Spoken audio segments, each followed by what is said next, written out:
대전, 세종, 충남 현안과 이슈를 진단하는 5시엔 대세남. 안녕하십니까. 5시엔 대세남 김현선입니다. 하루 평균 38.3명.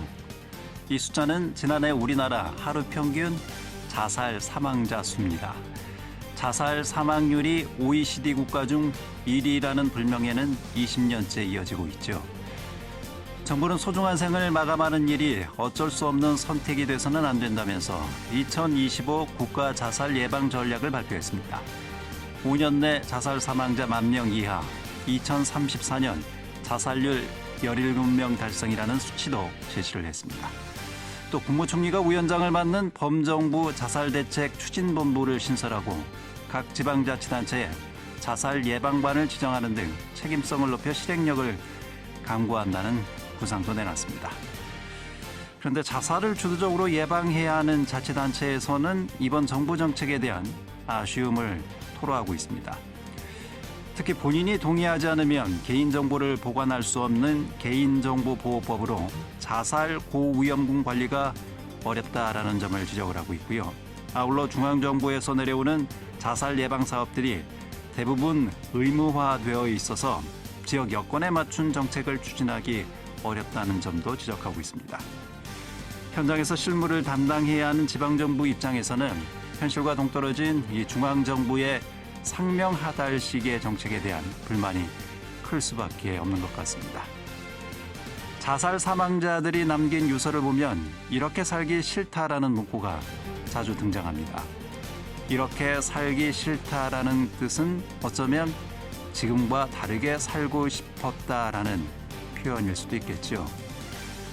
OECD 국가 중 자살 사망률 1위라는 불명예를 벗고 극단적 선택이 아닌 삶의 의지를 부추겨줄 자살 예방 정책이 실효성을 거두기 위해서 중앙정부와 지방정부가 유기적으로 협력할 수 있는 세심한 정책 조율이 필요해 보입니다. 9월 17일 수요일 5시엔 대세남 시작합니다.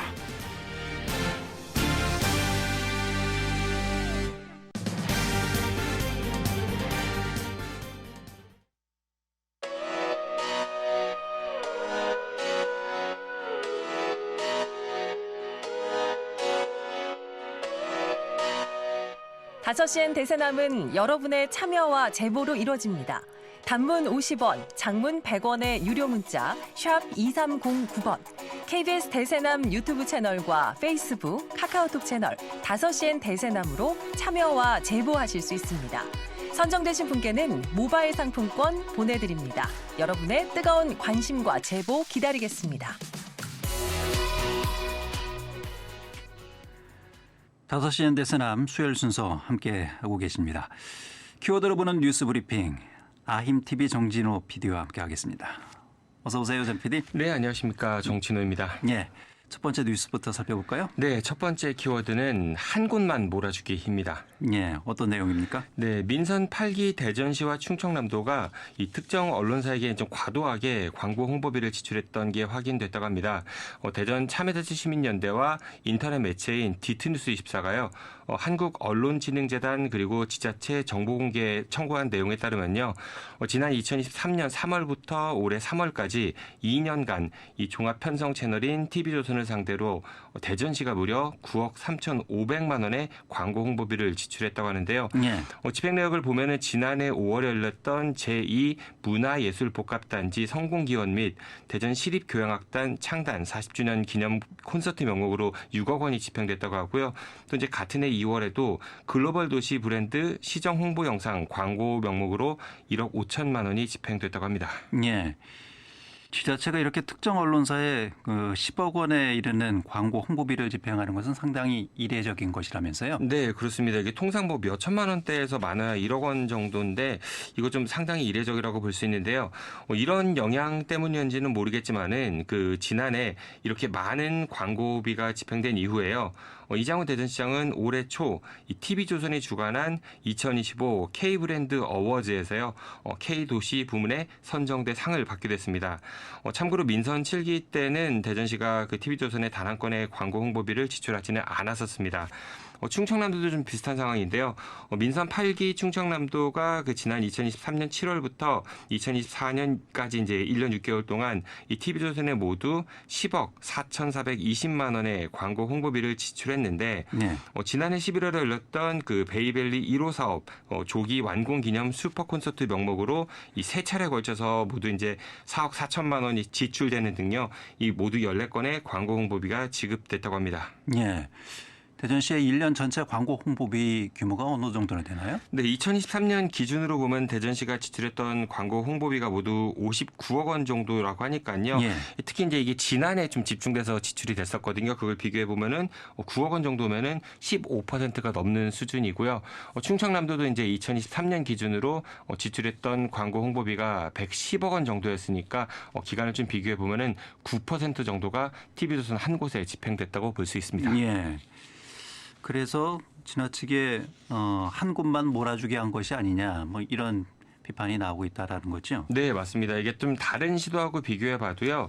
이 같은 기간 TV조선에 지출했던 광고 홍보비가 이 전국 17개 시도 가운데 충청남도가 가장 많았고요. 뒤를 이어서 이제 서울시가 9억 2,800만 원, 그리고 대전시가 9억 2,500만 원을 썼는데 이 서울시는 특별시니까 이제 예산 규모를 좀 따져볼 때 이 대전시하고 충청남도가 얼마나 많은 광고 홍보비를 TV조선 한 곳에 지출했는지 좀 쉽게 이해할 수가 있을 것 같습니다. 참고로 7개의 시도는요, 그 TV조선에 1억 원 미만의 광고비를 지출했습니다. 예. TV조선은 지역 언론사도 아니잖아요. 네, 그렇습니다. 예. 대전시와 충남도가 왜 유독 이 언론사에 광고 홍보비를 많이 지출했을까? 이거 어떻게 봐야 될까요? 글쎄요, 일단은 TV조선이 이제 전국 매체니까 그래서 이제 지자체장의 역점 사업을 이 전국적으로 홍보하기 위해서 그랬을 수도 있겠다, 이런 생각이 들긴 합니다. 하지만 이제 전국 매체가 이 TV조선 한 곳만 있는 것은 아니겠죠. 거기다가 이제 종편보다는 지상파 방송사가 훨씬 더 넓은 그 시청자 폭을 가지고 있으니까 이 전국 매체라는 이유만으로는 좀 설명이 되는 것 같지는 않습니다. 그래서 이제 대전 충남 민주언론 시민연합도 이 내년 지방선거를 앞두고 그 이장우 대전시장과 김태흠 충청남 도지사가 이 자신의 소속 정당에 좀 우호적인 언론에 예산을 집중적으로 집행한 거 아니냐 이런 지적을 하고 나섰는데요. 네. 이 아무리 이제 예산 집행 권한이 지자체장에 있다고 해도 이 자신들을 비판하는 언론사를 향해서는 이 정부 광고 중단을 선언하고 이 대신에 이제 자신들에게 좀 우호적인 언론사를 향해서는 이렇게 과도하게 예산을 투입하는 거 좀 참 씁쓸하다 이런 생각이 들었습니다. 예.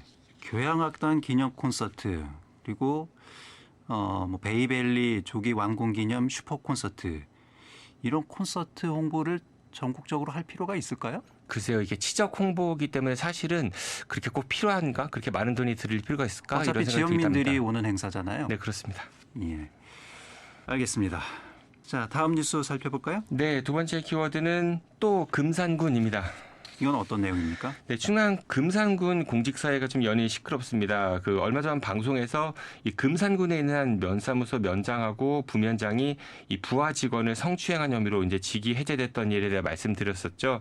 잠깐 정리해 보자면은 해당 면장은요, 이 면사무소 직원을 그 금산 인삼축제장 그리고 회식 장소 또 면장실에서 성추행했던 혐의로 이제 검찰에 송치됐었는데요. 하지만 이제 가해자하고 피해자 주장이 엇갈린다라면서 이 금산군이 직위 해제했던 그 해당 면장을 피해 직원이 있는 곳에서 불과 200m 떨어진 곳으로 복직시켰고요. 예. 이후에 이제 2차 가해 논란이 일자 그제야 이제 다른 곳으로 인사 발령을 내서 좀 공분을 사게 됐습니다. 예. 그래서 금산군의 성인지 감수성에 문제가 있다 이런 지적들이 많이 있었죠. 네, 그렇습니다. 거기다가 이제 금산군 의회 한 의원이 이 피해 직원을 회유한 듯한 그런 모습을 보여가지고 좀 더 큰 질타를 받기도 했었는데요. 이런 가운데 이번에는 이 금산군 소속 전 간부 공무원이 업체로부터 2년 가까이나 이 고급 수입차를 받았던 혐의로 이제 얼마 전 검찰에 기소됐다고 합니다. 이 강원도 소재의 한 폐기물 업체가요. 지난 2019년에 이 금산군 부리면에 이제 소각장 건립을 추진했었는데 이 당시 주민들의 반발이 거세게 일면서 이 금산군이 이거를 최종 불허 처분했습니다. 그러자 이제 불허 이후에 그 인허가 업무 책임자였던 해당 공무원이 이 업체로부터 이제 수입차를 제공받았는데 그 5천만 원이 넘는 그 렌트비를 이 업체가 대납했다고 합니다. 예. 그리고 이제 수사 과정에서도 그 해당 공무원이 이 허가받는 데 도움을 주면은 이 퇴직한 다음에 해당 업체에 취업하게 해주겠다 뭐 이런 증언도 있었다고 합니다. 그래서 이제 검찰이 그 다시 인허가를 받기 위해서 이 업체가 이 해당 공무원에게 뇌물을 공유한 거 아니냐 이렇게 좀 의심하면서요. 이 압수한 휴대전화 그 포렌식을 토대로 이 추가 뇌물이 오간 정황이 있는지 그리고 또 해당 그 공무원의 측근을 대상으로 한 통신 조회까지 진행하는 등 좀 수사를 확대하고 있다고 합니다. 예. 그 소각장은 최종적으로 어떻게 됐습니까? 네, 제가 오늘 금산군에 좀 확인해 봤는데요. 그 지난 2021년도에 불허가 났고요. 그 이후에 달라진 행정 절차는 없다고 합니다. 근데 또 이 건 말고도 논란이 되는 게 또 하나 있습니다. 이 과거 두 차례나 그 가족 채용 개입 의혹에 휘말렸던 금산군 소속학 공무원이요. 올해 하반기에도요. 이 친동생의 채용 과정에 개입됐다. 뭐 이런 의혹이 제기되고 있습니다. 네. 그 해당 공무원은 지난 2024년에 이 금산 다락원 재취업 과정에 개입했다는 의혹을 받고 있는 인사인데요. 이번에는 그 자신이 담당하는 부서의 그 산하센터가 그 올해 하반기 기간제 근로자 3명을 채용하는 과정을 담당했고, 근데 여기에 이제 해당 공무원의 친동생이 최종 합격자 명단에 올랐다고 합니다. 참고로 이제 채용 과정에서 이 해당 공무원이요 면접관 모집부터 서류 심사까지 모두 도맡았었다고 합니다. 네. 글쎄, 뭐 자신의 친동생이 해당 업무에 지원했다면 당연히 채용 과정에서 회피 신청을 했어야 되는 거 아닌가요? 네, 맞습니다. 이게 당연히 그렇게 해야 되는 거거든요. 이게 현행 이해충돌 방지법에서는요, 이 본인 또는 뭐 가족 그리고 직무 이해관계가 있을 때에는 지체 없이 신고를 해야 하고요. 또 직무에서 회피해야 되는 그런 의무가 명시돼 있습니다. 하지만 해당 공무원 그 이번에도 금산군에 어떠한 신고나 회피 조치를 하지 않았다고 합니다. 예. 문제가 불거지니까 이제 해당 공무원의 친동생이 자진 사퇴하는 형식으로 이 금산군이 사실상 이거 불용 조치를 해서요. 이거 좀 사건을 축소하려는 거 아니냐 뭐 이런 비판도 제기되고 있습니다. 예. 이런 일련의 사건들이 계속 이어지면서 공직사회에 대한 금산군 공직사회에 대한 신뢰가 많이 흔들릴 것 같습니다. 네, 맞습니다. 이걸 바라보는 국민들이 정말 그 금산군 행정에 대해서 정말 많이 실망할 것 같은데요. 비슷한 시기에 성비 사건도 있었고요. 또 뇌물수수 의혹에 이번에는 인사비위까지 대기된 그런 상황입니다. 이쯤 되면은 이 금산군의 공직기강에 문제가 크다고밖에 볼 수 없을 것 같은데요. 이 관련 당국의 책임 있는 조처가 반드시 좀 필요해 보입니다. 예. 자, 키워드로 보는 뉴스 브리핑 IMTV 정진호 PD와 함께했습니다. 정 PD 수고하셨습니다. 고맙습니다.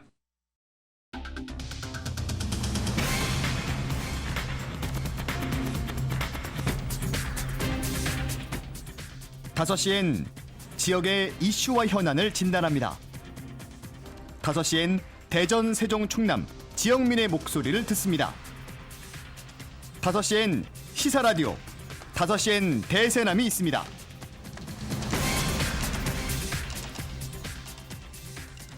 이어서 집중 인터뷰 이어집니다. 몇 년 전만 해도 하나 둘씩 눈에 띄던 무인 점포가 이제는 편의점만큼 늘어나고 품목도 다양해지고 있습니다. 초기에는 아이스크림이나 카페가 주를 이뤘지만 지금은 세탁소, 편의점, 국밥, 계란, 의류 이런 특수 품목으로까지 확대되고 있는 상황입니다. 특히 무인 태닝 점포, 무인 풋살장 등 단순 구매가 아닌 시설 이용 영역까지 지금 무인 형태로 운영되고 있는 곳이 많이 늘고 있습니다. 무인 점포 창업의 증가 실태 어떻게 봐야 할지 또 지역 상권에 미치는 영향은 무엇인지 전문가와 말씀을 나누도록 하겠습니다. 충남대학교 경제학과 안기동 교수입니다. 안 교수 안녕하십니까? 예, 안녕하세요. 예, 말씀드린 것처럼 최근에 무인 점포가 상당히 많이 확대되고 있는 것 같습니다. 무인 점포 창업에 그만큼 매력이 있기 때문에 그렇게 확대되는 것이 아닌가 이렇게 볼 수도 있는 것 같은데요. 어떻게 보시는지요? 이제 상당히 우리 젊은이들 이제 측에서 좀 매력적으로 느끼는 것 같아요. 우선은 이제 창업자 입장에서 보면 저렴한 초기 창업 비용, 네. 또 그리고 종업원 인건비를 절약할 수 있고 그렇다 보면 직원 관리 부담이 또 없어지잖아요. 예. 근데 그러면서 또 부업으로 잘하면 추가 수익 창출이 가능하기 때문에 아주 좋은 장점으로 이렇게 보여줄 수 있죠. 예. 그 다음에는 이제 소비자 입장에서 보면 요즘은 아무래도 비대면 거래 등 이런 걸 선호하니까 예. 뭐 무인 점포다 보니까 이제 접촉에 대한 뭐 스트레스 없이 물건을 잘 고를 수 있고 이렇다 보니까 아무래도 이제 무인 시대가 조금 확장되는 이런 추세인 것 같다고 봅니다. 이 창업 비용이라든지 인건비 등 이런 비용적인 측면도 있고 말씀하신 것처럼 비대면 문화가 확산되면서 이런 문화적 측면도 있고 이런 것들이 종합적으로 지금 이런 현상으로 나타나는 것이 아니냐 뭐 이렇게 분석을 하고 계신 거군요. 맞습니다. 예. 근데 이게 무인 점포라고 해서 무작정 창업해서는 여러 가지 또 어려움을 겪지 않을까 싶은데 고려해야 될 부분들이 분명히 있겠죠. 그럼요. 아무리 이제 무인 점포라 하더라도 사실 창업은 창업이니까요. 이게 창업에서 사실 성공 가능성은 굉장히 낮아요. 근데 이제 무인 점포 같은 경우는 그냥 초기 창업 비용 이런 게 좀 적게 들고 사람 관리 안 해도 되고 이러다 보니까 좀 매력적으로 보일 수 있지만, 네. 우리 사실 무인 점포뿐만 아니라, 모든 어떤 그 이제 자영업이라든가 뭐 창업 이런 데에서 입지 선정이 가장 또 중요하고 그러면서 수익성 계산까지 다 해서 고려를 해야 되기 때문에, 실제로 이제 무인 점포의 어떤 장점만 생각하고 이렇게 막 뛰어드는 이런 거는 조금 자제를 해야 되고 실제로 이 무인 점포 매출 증가가 그 오프라인 이런 자영업 매출보다 좀 낮습니다. 이제 그렇다 보니까 우선은 첫 번째 반드시 고려를 해야 되는 거는 임대료가 뭐 싸다고 그래서 뭐 입지 이런 거 사람 유동인구가 별로 없는데도 불구하고 뭐 그런 쪽을 선택한다든가 뭐 이래서는 굉장히 곤란하고 예. 가장 중요한 거는 일반적으로 입지이기 때문에 유동인구도 많고 수요가 좀 탄탄한 곳을 골라야 되고요. 또 이렇게 수익성을 또 잘 계산을 해야 되기 때문에 뭐 내부 장비는 좀 대여하거나 중고로 구입하는 등 이 초기 투자금을 좀 최소화하는 이런 전략은 필수죠. 예. 이 무인 점포에 대한 최근 규제 논란도 있어서 이 부분도 좀 짚어봐야 될 것 같습니다. 맞습니다. 그러니까 예를 들어서 이제 그 무인 전자 담배숍 뭐 이런 거는 네. 이게 우리가 이제 청소년들한테 이렇게 팔면 안 되잖아요. 그렇죠. 이제 그런데 이제 이런 데선 전자 담배 기계와 액상 등을 자판기로 이렇게 판매하는 형태이기 때문에 사실 좀 위험성이 좀 있죠. 신분증 확인이 어렵죠. 그렇죠. 그러다 보니까 이게 또 최근에는 이 전자담배점이 굉장히 또 인기가 많아서 이 전문가들 얘기 들어보니까 이 무인 창업 상담 중에서 가장 또 많다는 거예요. 아하. 그런 이유 중에 하나가 이제 초기 창업이 한 8천만 원에서 1억 정도 이렇게 들어간다고 해요. 예. 그러면서 좀 이게 잘 될 것 같은 이런 매력이 이제 비춰지니까 이제 그렇게 막 뛰어드는 것 같은데, 근데 문제는 이게 이제 유흥상권의 입점을 또 해야 되고 그러다 보니까 이제 권리보증금이 더 필요할 수도 있죠. 그래서 이제 앞으로 이제 자판기 이용 시 신분증을 요구한다고 해도 미성년자 도용 가능성이 높고, 그럼 이제 국내 합성 니코틴 제품에 대한 규제도 강화하기로 되어 있더라고요. 네.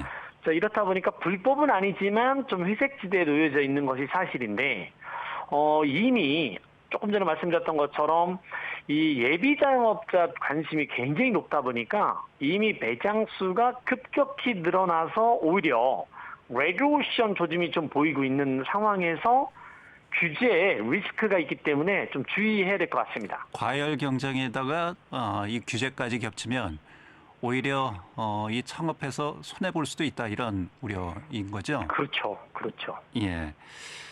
그 점포를 운영하고 관리하는 노력 이것도 좀 필요하겠습니다만 뭐 그 전문가들이 얘기하는 장비 리스크, 보안, 위생 문제 이것이 이제 무인 점포의 가장 큰 또 걸림돌이 될 수 있다.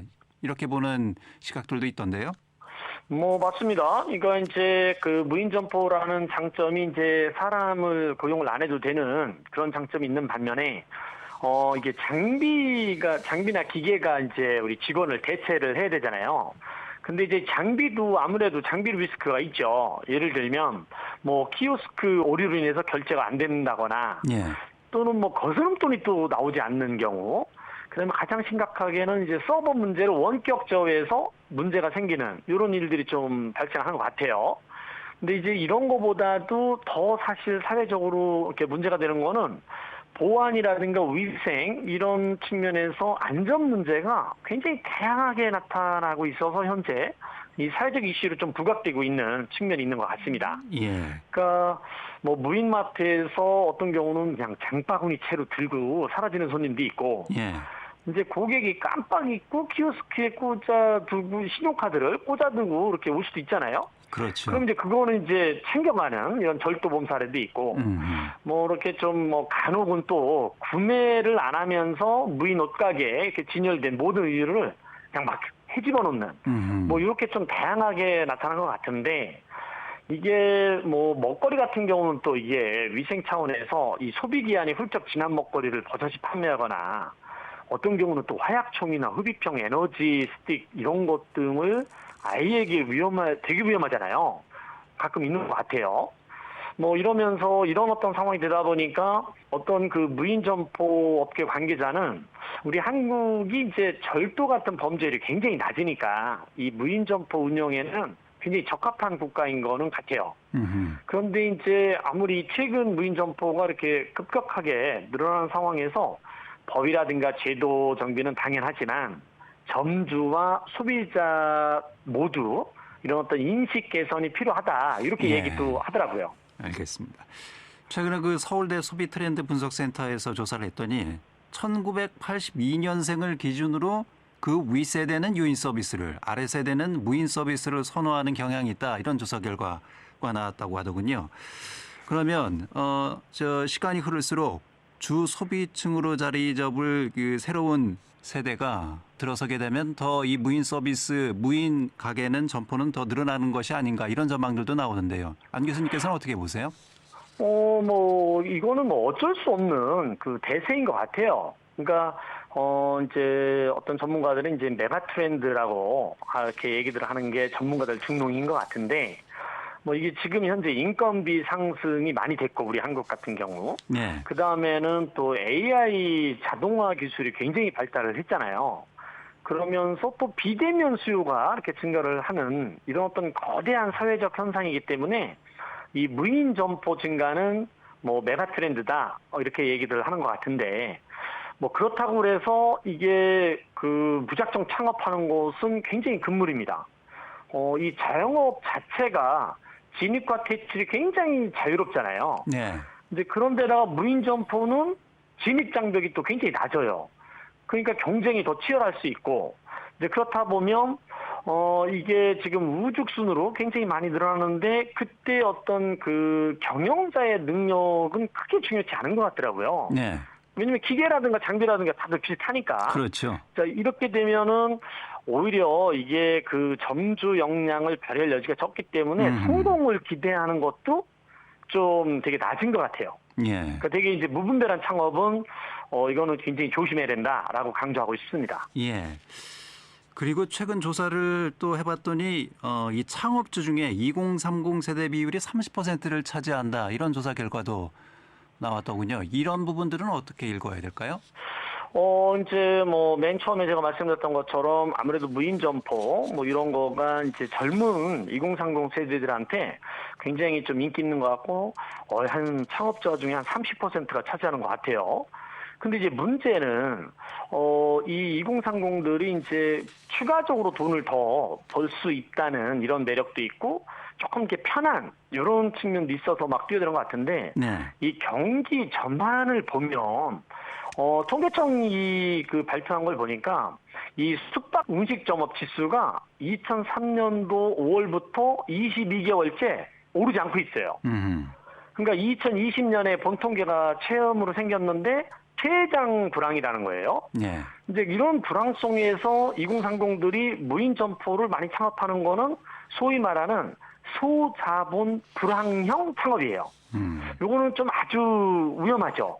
그러니까 더군다나 이제 이게 사장 한 사람에 이렇게 의존하는 경우가 또 많고 이게 적극적으로 막 영업을 해서 막 이렇게 사업을 키우고 이런 것보다는 좀 생계 목적이 아주 큰 것 같아요. 예. 이렇다 보니까 뭐 지속적으로 제가 좀 말씀을 드립니다만 조금 매출액 같은 경우도 썩 좋지 않은 예. 이런 상황인 것 같고, 그러니까 실제로 오프라인 가맹점 전체 매출액을 22년 대비 올해 보니 올 1월달 보니까 17% 증가했는데, 무인 점포 매출 증가세는 업종별로 조금 다르긴 하지만 10%가 최대고요.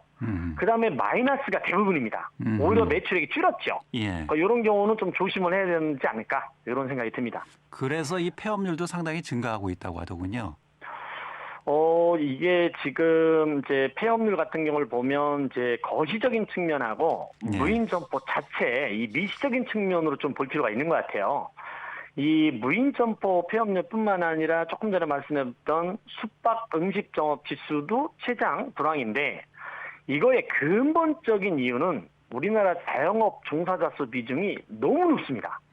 그러니까 이제 작년에 20% 처음으로 밑으로 내려와서 19%대이지만 선진국의 5%에서 7% 수준과 비교하면 여전히 너무 높아요. 예. 그러다 보니까 이제 이 경제가 굉장히 좋은 상황이라 그러면 모르겠는데, 지금 뭐 고속 성장커녕 잠재 성장률도 떨어지고 있는 상황에서 예. 이렇게 자영업자 비중이 굉장히 높다는 거는 무인 점포뿐만 아니라 모든 자영업자 폐업률을 굉장히 높일 수 있고, 또 이런 상황에서 어떻게 하면 무인 점포 창업을 조금 제대로 하게끔 할 건가 하는 이런 노력이 필요한데, 치밀한 분석과 계획에 기초해서 무인 점포를 좀 창업할 수 있도록 이런 지원기관에서 컨설팅이라든가 이런 거를 적극적으로 할 필요가 있다고 봅니다. 무분별한 이 무인점포 창업은 좀 경계해야 될 부분이다. 이런 맞습니다. 말씀이시고. 예. 이게 무인점포 창업이 지역 상권 구조에도 좀 변화를 주는 이런 요소로 작용한다. 이렇게 보는 시각도 있던데요. 맞습니다. 이게 이제 무인 점포니까 우선 일자리 창출은, 고용 창출은 안 되잖아요. 그렇죠. 이제 이런 문제가 가장 크고, 그리고 또 특히 이제 프랜차이즈 같은 경우는 이게 그 무인 점포에서 벌어들인 소득이 외부로 유출돼요. 이러다 보니까 이제 지역 상권에서는 치명적으로 안 좋죠. 근데 그러다 보니까 좀 일부 전문가들은 뭐 지역 이렇게 어떤 그 로컬 브랜드 육성이라든가 지역 특성에 맞춘 이런 거를 좀 우리가 개발할 필요가 있다, 뭐 이렇게 얘기를 하는데, 사실 저는 이제 그런 거보다도 더 중요한 것은 계속적으로 제가 말씀드립니다만 우리나라 전체 자영업 종사자 수 비율을 감안할 때 우리가 어떻게 하면 서로가 상생할 수 있는가, 이런 측면에서 좀 자영업자들이 좀 아름다운 퇴출을 할 수 있는 이런 어떤 정책이 절실하다고 좀 보여져요. 예. 그러니까 무인점포 확산을 단순히 이제 뭐 유행이다 이렇게 평가할 것이 아니라 그로 인해서 뭐 고용의 문제, 그리고 지역 상권 구조의 문제, 이런 부분까지 좀 세심하게 살펴볼 필요가 있겠군요. 맞습니다. 그리고 실제로 이렇게 구색청 통계 포털 자료에서 보니까 이 분기별 이 폐업 점포 수를 보면 우리 대전의 경우 21년 1분기에는 994개가 폐업을 했는데, 바로 이제 2년 뒤 23년 1분기에는 1,502개로 증가했어요. 예. 이렇게 굉장히 지금 폐업이 굉장히 많아지는 이런 상황에서 마치 이제 공실률을 좀 채우는 이런 불황형 창업을 무인 점포가 좀 이렇게 하고 있다고 이제 보여지는데, 그거는 오늘 지속적으로 말씀드렸던 것처럼 이게 공실을 채우는 차원에서는 좋을 수 있지만 오히려 매출액도 증가하지 않고 또 폐업률도 높고, 이런 차원에서 보면 우리가 이제 이거를 무분별하게 이렇게 증가하고 하는 거는 조금 우리가 조심스럽게 만드는 이런 어떤 정책이 필요하다고 보여져요. 예. 알겠습니다. 오늘 말씀 여기까지 듣겠습니다. 고맙습니다. 예, 감사합니다. 무인점포 창업 증가 실태, 또 지역 상권에 어떤 영향을 미치는지 좀 살펴봤습니다. 충남대학교 경제학과 안기돈 교수였습니다.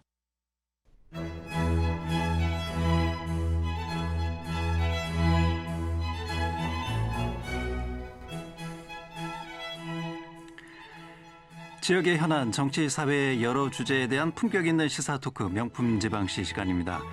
오늘과 다음 시간은 원구한 교수의 개인 사정으로 최진혁 충남대 도시자치융합과 명예교수와 함께하겠습니다. 어서 오십시오, 교수님. 네, 안녕하세요. 반갑습니다. 네, 예. 반갑습니다.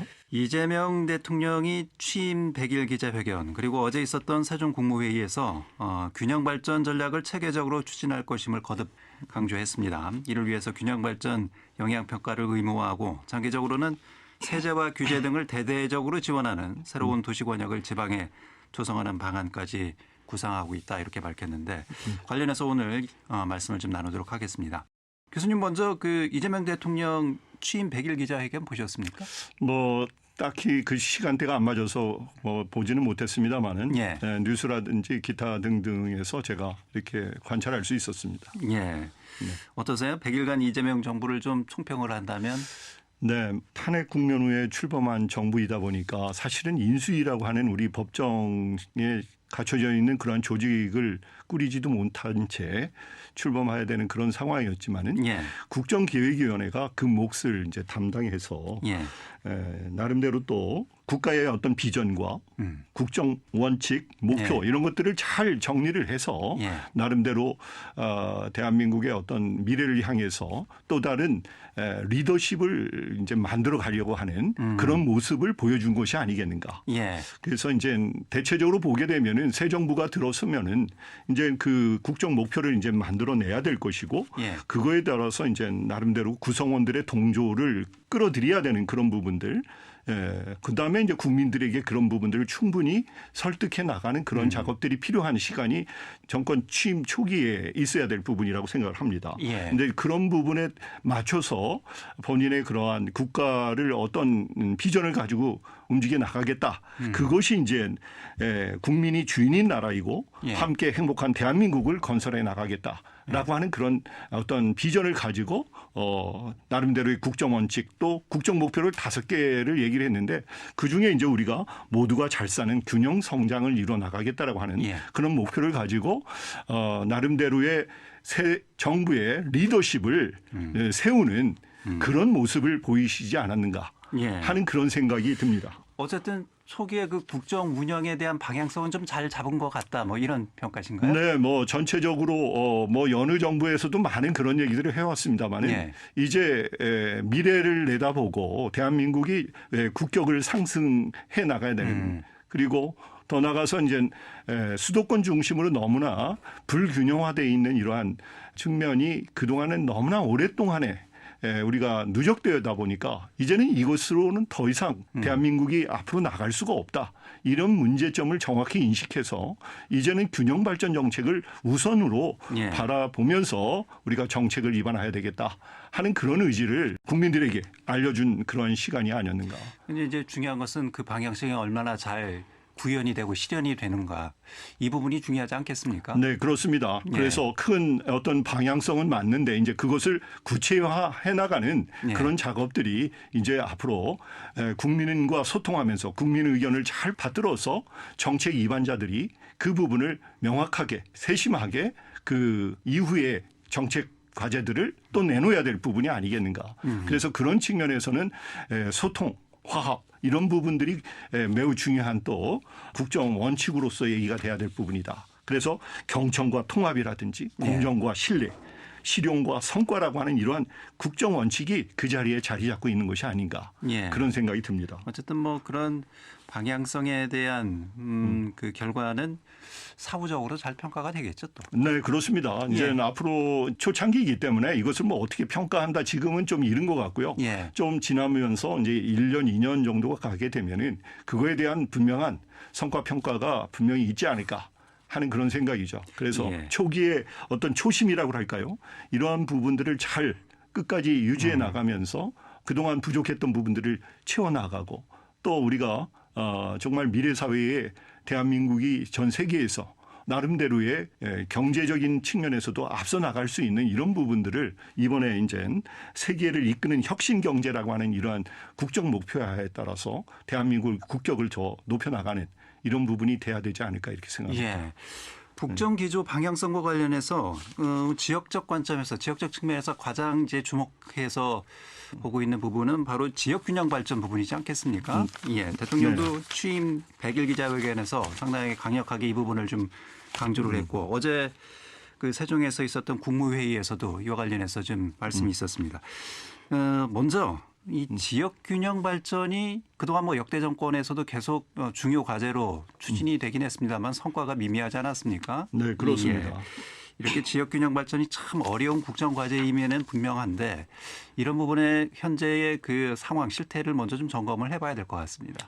네, 뭐 이 균형 발전은 사실 어제 오늘의 얘기가 아닙니다. 예. 사실 노무현 정부 때부터 뭐 국가 균형 발전, 지방 분권 이런 것을 확실히 해나가겠다라고 하는 정권 브랜드화 해 왔지만은 그것이 우리가 한 시간이 25, 6년 지나면서 여전히 그 양극화라고 하는 것은 더 벌어지고 있는 이런 실정이다. 예. 그래서 우리가 국토의 11.8%에 불과한 그러한 면적 안에 인구의 절반 이상이라든지 대한민국의 총 생산량을 반 이상을 수도권에서 다 해결하는 이런 상황에서는 정말 이 균형 발전을 정확하게 우리가 이제 인지하고 이것을 헤쳐나가지 않으면은 대한민국의 미래가 없다 이런 얘기가 아니겠습니까? 예. 그래서 이제 그 인식은 있는데 이것을 어떻게 풀어나가야 될 것이냐라고 하는 강론에서 이제 우리가 머리를 맞대고 해법을 찾아야 되겠다. 그래서 이제 지역에 좀 더 우리가 수도권과 같은 그러한 지역을 만들어 나가는 거죠. 최근에 이제 5국 3특제도라고 하는 그런 차원에서 이재명 정부가 또 얘기를 하고 있는 부분이 있는데 예. 극점을 우리가 대한민국의 발전극을 적어도 수도권만이 아니라 한 4극을 더 지역별로 만들자라고 하는 거죠. 예. 그래서 이제 이런 극점을 만들어서 어떻게 지역 발전과 국가 발전을 견인해낼 수 있는 그런 체제로서의 균형 발전을 시도해 나가야 될 부분이 아니겠는가. 그래서 앞으로 이제 우리 사회가 한쪽으로 불균형 성장이 되어 왔던 부분을 치유해 나가는 그런 내용들이 있어야 되겠다.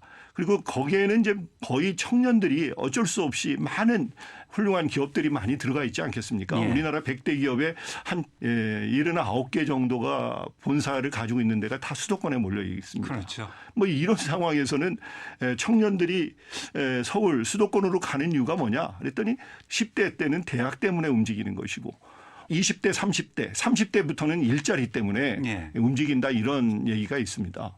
이런 부분들을 우리가 지역에 우리가 서울대 뭐 10개 만들기부터 시작해서 훌륭한 그 기업들, 부가가치 산업이 높은 그런 기업들을 좀 더 만들어서 지역에 탄탄하게 뭔가 균형 성장 발전의 핵심 극으로서 우리가 활용해 나가야 되는 것이 아니겠느냐. 그래서 그것을 구체화시킬 수 있는 다음 단계에서 어떤 노력이 필요할 것이냐라고 하는 것들은 우리가 앞으로 머리를 맞대고 국민의 의견을 충분히 듣고 그 지역의 특수성과 다양성을 존중해 나가면서 우리가 펼쳐져 나가야 될 중요한 과제가 아니겠는가. 예. 뭐 그런 생각을 해봅니다.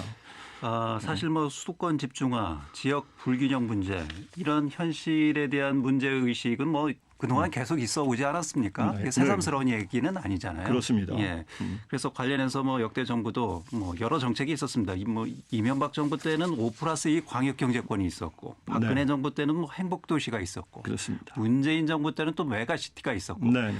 그러니까 이런 정책의 부재가 아니라 네. 결과론적으로는 그 정책을 실현할 수 있는 실천력의 부재가 결국은 이런 문제를 해결하지 못하지 않았느냐. 네, 뭐 그렇습니다. 그렇게 볼 수도 있지 않을까 네, 싶습니다. 그렇습니다. 예. 뭐 정책은 내놓을 수 있는데 네. 그것이 성과 있게 정말 드러날 수 있는 때까지 어떠한 세부적인 정책을 만들어서 결과를 만들어내느냐라고 하는 어떤 정부의 의지 이런 부분들이 시간이 가면서 좀 약해지지 않았는가. 예. 그러다 보니까 계속해서 수도권으로서의 집중 현상은 더욱더 강화시켜자는 그런 부분이 있지 않을까.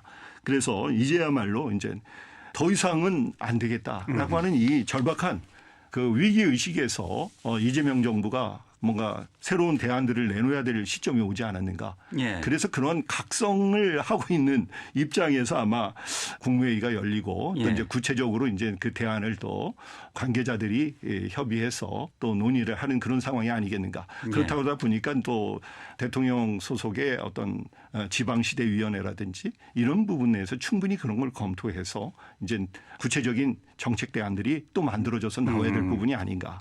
그런 측면에서 우리가 관심 있게 또 우리 지역의 문제들을 또 지방시대위원회를 통해서 연결되고 서로 소통이 돼야 될 부분이 아닌가 이렇게 생각을 합니다. 예. 이재명 대통령이 이제 지역 균형 발전은 선택이 아니라 운명이다. 뭐 이런 단어까지 썼어요. 운명이라는 단어까지. 네, 그렇습니다. 예. 네. 그만큼 이제 현재로서는 평가하기에 좀 지역 균형 발전에 대한 대단한 진정성이 있다라고 평가는 됩니다만 그게 말씀하신 것처럼 얼마나 구체화되고 또 실천으로 이어질지는 좀 더 지켜봐야 될 문제인 것 같고요. 네, 그렇습니다. 이재명 정부의 지방 균형 발전의 전략은 5극 3특제 이렇게 대표적으로 정책을 얘기할 수 있을 것 같은데 이 부분은 어떻게 평가하시는지요? 네, 뭐 그동안에 우리가 광역 경제 번역으로서의 초광역 행정 서비스를 만들어 나가야 된다라고 하는 측면에서 사실 우리 지역도 대전, 충남, 세종, 충북이라고 하는 이 초광역 연합이라고 하는 체제 특별지방자치단체를 처음으로 우리가 만들었습니다. 예. 그러니까 충청권이 일반 지방자치단체로 할 수 없는 그런 부분을 이제 특별지방자치단체를 통해서 시민들, 주민들에게 보다 나은 양질의 서비스를 제공해 주겠다라고 하는 그런 발상에서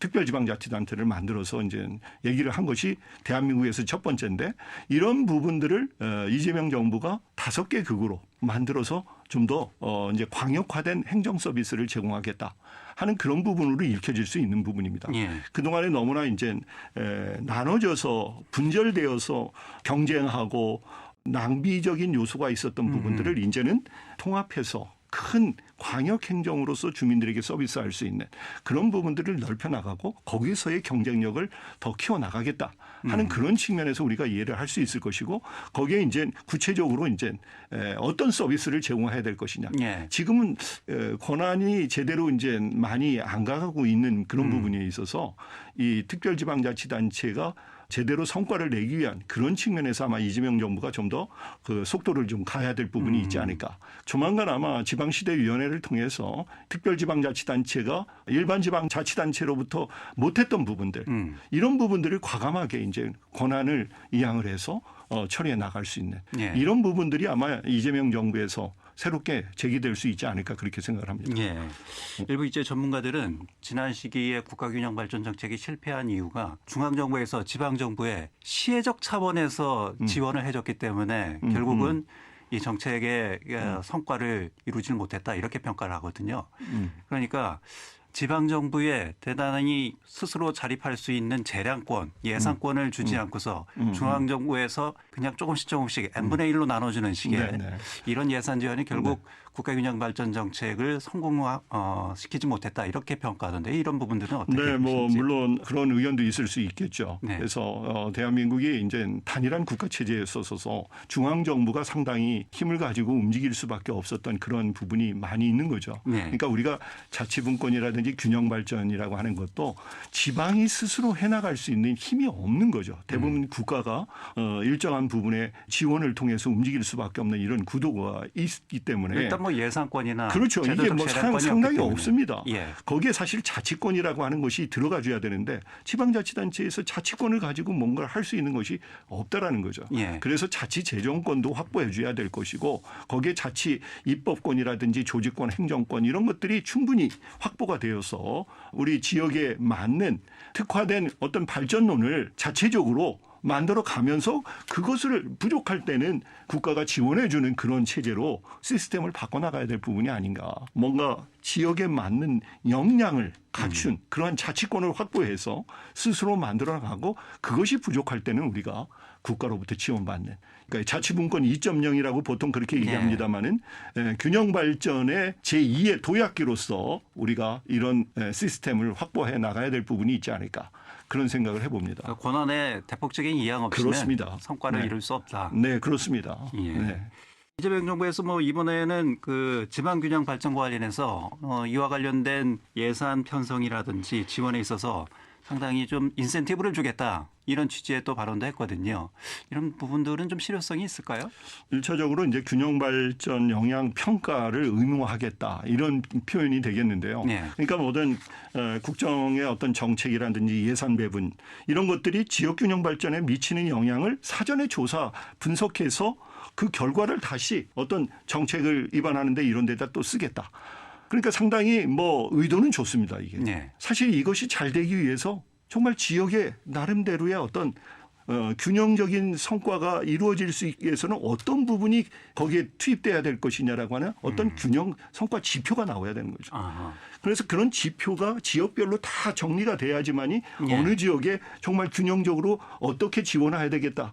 예? 이런 부분들이 사전적으로 스타디가 될 수 있는 부분이 아니겠느냐. 예. 그런데 이게 참 말은 쉽지만은 우리가 환경 영향 평가라는 얘기들도 많이 했어요. 예. 환경 무슨 정책을 했을 때 환경의 문제가 이제 심각하니까 환경을 어떻게 오염시키느냐, 환경에 여러 가지 불이익을 주느냐, 여러 가지 이런 것들도 미리 사전에 검토를 해야 되겠다. 그럼 규제적인 측면. 예, 뭐 그래서 이제 그런 부분들을 시도를 해봤지만은 결국은 나중에 보니까 한 30여 년이 지나가서 보니까 여전히 그 평가 제도가 유명무실하게 되는 그런 상황이 된 거죠. 예. 그러니까 어떤 사업가가 그런 평가 제도를 요식화하는 그런 것들을 그대로 그냥 형식적으로 쓰고 그냥 넘어가는 이런 상황에 변질되어질 수 있는 얘기들이 많이 있었다라는 거죠. 예. 그래서 지금 이제 우리가 균형 발전 영향 평가라고 하는 것을 의무화하겠다라고 하는 이런 의지는 좋습니다만은 그 의지가 정확하게 현장에서 반영되려고 한다면은 어떠한 조치들이 필요할 것이냐. 그러니까 그러한 상황들을 현장에서 공개가 돼야 되는 거죠. 구체적인 지표가. 구체적인 지표가 공개되고 주민들의 충분히 소통이 되는 과정에서 평가를 잘 받아야 되는 거죠. 그게 제대로 됐느냐 안 됐느냐. 그렇죠. 그렇게 해서 그런 과정들이 잘 설득력 있게 제시가 될 때 국민들한테도 신뢰관계가 생기는 그렇죠. 것이고 다른 자치단체한테도 신뢰관계가 생겨서 우리가 정말 지역균형 발전이 골고루 다 지역마다 잘 살게 되는 그런 나라를 만들어 나갈 수 있을 것이다. 예. 그래서 총론은 우리가 다 방향성은 좋다 이런 얘기예요. 그런데 이제 강론에 들어가서 그것이 제대로 실현되기 위해서는 어떠한 조치를 우리가 어떠한 조건들을 갖춰놔야 때 그것이 성공적으로 갈 수 있느냐. 예. 이런 부분을 우리가 전문가와 우리 시민단체 모든 분들이 산학연 우리가 뭐 보통 산학연 거버넌스 체제를 통해서 충분히 검토해서 그것이 실천적인 뭐 정말 우리가 실용적으로 성과를 낼 수 있는 그런 장치들을 빨리빨리 만들어 나가야 되는 것이 앞으로 이재명 정부의 숙제거리가 아닌가 뭐 그런 생각이 듭니다. 예. 그 지역균형 발전에 대한 구체적인 지표가 명확히 제시돼야만 그래야 뭐 중복 투자에 대한 그렇죠. 부분도 해소가 될 수 있고 또 네, 특혜 시비도 그렇습니다. 또 벗어날 수 있고요. 그렇습니다. 어느 지역이 예뻐서 뭐 더 많이 그런 거 지원한다. 아니죠. 그러니까 정치적으로 그런 건 오해받을 수 있고 그렇죠. 뭐 이런 것들이 이제는 넘어서야 된다는 거죠. 예. 네. 알겠습니다. 또 이재명 대통령이 중장기 전략으로 대규모 신도시 산업단지를 지역에 신설하겠다. 그러니까 단순히 이제 공공기관이나 뭐 이런 서울에 있는 일부 기관 이전만으로는 지역균형 발전을 이룰 수 없다. 이렇게 지금 분석을 한 것 같아요. 네, 뭐 우리가 이제 대규모 신도시 속에서 산업단지를 이제 넣어서 좀 더 제대로 된 그러한 도시를 신도시를 만들어서 또 개발을 하겠다. 네. 그러니까 이 부분은 참 노무현 정부 때에서 행정수도를 이전해 가지고 지금 세종시화돼 있는 이런 부분이 있지 않습니까? 예. 결국 그런 맥락에서 본다면은 세종시는 어떤 행정 중심의 어떤 도시로서 이제 우리가 왔다고 한다면은 모르겠어요. 어떤 구상이 이제 구체적으로 나올지 모르겠습니다만은 산업 중심의 어떤 도시로서의 사람들과 기업이 몰려들 수 있는 그러한 도시를 통해서 그 성장을 주변으로 이제 확산시켜 나가겠다. 네. 그래서 그 실과를 좀 더 많은 주민들에게 넘겨주는 이런 차원의 산업 중심의 새로운 신도시. 그래서 이제 주변의 어떤 조그만 도시들은 묶어서 어떻게 보면 경제 공동체로 묶어서 새로운 도시 권역으로 탄생시키겠다라고 하는 그런 의지가 또 반영이 되고 있는 거 아닌가. 그래서 이거는 이제 5극 3특제도 안에서 또 다른 지역 균형 발전에 이재명 정부의 어떤 또 다른 작품으로 나타날 수 있을 것이다. 그러나 이것이 또 되기 위해서는 엄청난 우리가 세종시가 만들어지기까지 엄청난 홍역을 치르면서 온 그런 부분들이 있지 않겠습니까? 그래서 거기에서 시행착오를 세종시가 만들어지는 그런 부분을 우리가 충분히 참고를 해서 이제야말로 정말 산업도시로서의 대한민국의 어떤 영향력을 줄 수 있는 그 스피로버 확산되어질 수 있는 이런 부분들이 대한민국 전체의 5극 3특제도에 있어서 잘 스며들 수 있도록 네. 이런 부분도 또 이재명 정부가 또 다른 균형 발전 정책의 하나의 모델로 얘기할 수 있는 부분이 있지 않을까도 생각이 됩니다. 예. 뭐 단순히 이제 일자리뿐만 아니라 일자리, 주택, 또 교육, 문화 그렇죠. 이 전반적인 것들이 다 같이 고려가 돼야 되겠죠. 그렇습니다. 예. 네. 알겠습니다. 자, 교수님 끝으로 이번 정부에서 추진하는 지역균형 발전 정책의 성공을 위해서는 어떤 과제가 반드시 수반돼야 되는지 그 부분을 정리를 좀 부탁드리겠습니다. 뭐 지금까지 얘기를 했습니다마는 대부분이 이제 처음에 이제 정권 초기에는 상당한 의지를 가지고 많은 정책들을 내놓기에 바쁜 그런 상황이 될 것이고요. 뭐 균형 발전은 더 이상 그냥 방관해서는 안 되겠다라는 그런 의지가 확실하니까 네. 이제 이것을 구체적으로 어떻게 할 것이냐라고 하는 그러한 마스터 플랜이 나와야 되고 거기에 대한 구체적인 로드맵이 제시가 돼야 되겠다. 이 5년으로서 할 수 있는 거. 그 이후에 계속 가야 될 부분들 이런 것들이 네. 사실은 우리가 한 10년, 20년을 내다보고 가야 될 부분들이 있거든요. 그러니까 이게 한 정권에서 끝날 일이 아니라 그렇죠. 이것은 장기적인 측면에서 이 정치적인 정권하고는 관계없이 우리가 유지해 나가야 되겠다라는 하는 그런 부분을 국민적 합의를 도출해 나가는 이런 차원에서 지역균형 발전을 이뤄 나가야 되겠다. 그리고 적어도 우리가 이제 균형 발전을 얘기할 때 거기에 아까도 말씀드렸습니다마는 이 자치권이라고 하는 이 부분이 지역에서 할 수 있는 게 하나도 없다라는 거예요. 예. 그러니까 자치권을 확보해 줘야 된다라고 하는 또 다른 자치분권의 논리가 그 안에 스며들어가 줘야 된다. 근데 같이 그동안 논의돼야 된다. 예. 그게 안 돼 있어서 균형 발전만 얘기하다 보니까 이 자치분권적인 것이 같이 가지 않는다면은 성과를 내기 어렵다라고 하는 것을 지금 많은 정부 속에서 느껴졌던 부분이다. 중앙정부 주도로는 한계가 분명히 있다는 거죠. 예, 그러니까 자치권이라고 하는 부분이 지방자치단체의 자치권을 확보해주는 이런 정책을 가지고 가면서의 균형 발전이 함께 어우러질 때 성공으로 갈 수 있는 확률이 크다라는 거죠. 그래서 앞으로 이재명 정부는 그동안 조금 간과했을 수 있는 이러한 자치분권적인 마인드 이런 부분을 함께 균형 발전에 녹아 들어가는 이런 정책들을 만들어낼 때 가능하지 않겠는가. 뭐 그런 생각을 해봅니다. 알겠습니다. 자, 명품지방시 이재명 정부 출범 100일 지역균형 발전 정책에 대해서 좀 말씀을 나눠봤습니다. 지금까지 충남대학교 도시자치융합학과 최진혁 명예교수였습니다. 교수님 고맙습니다. 네, 감사합니다. 9월 17일 수요일 5시엔 대세남 오늘은 여기까지입니다. 대세남 마무리곡 YB의 흰수염 고래 들으면서 오늘 순서 모두 마치겠습니다. 저는 내일 다시 뵙겠습니다. 고맙습니다.